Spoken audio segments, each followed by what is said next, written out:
You ask Tiger to solve. This deals with linear equations with one unknown. The final result is n equals -12.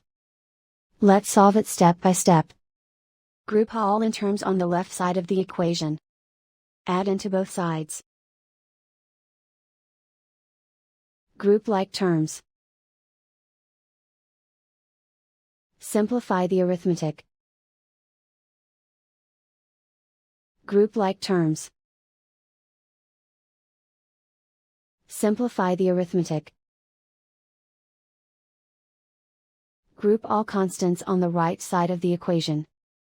Add 34 to both sides. Simplify the arithmetic.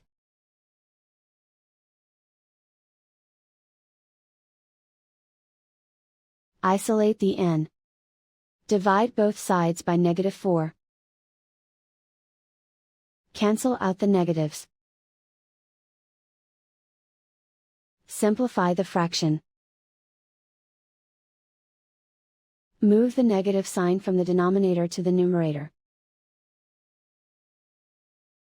Find the greatest common factor of the numerator and denominator.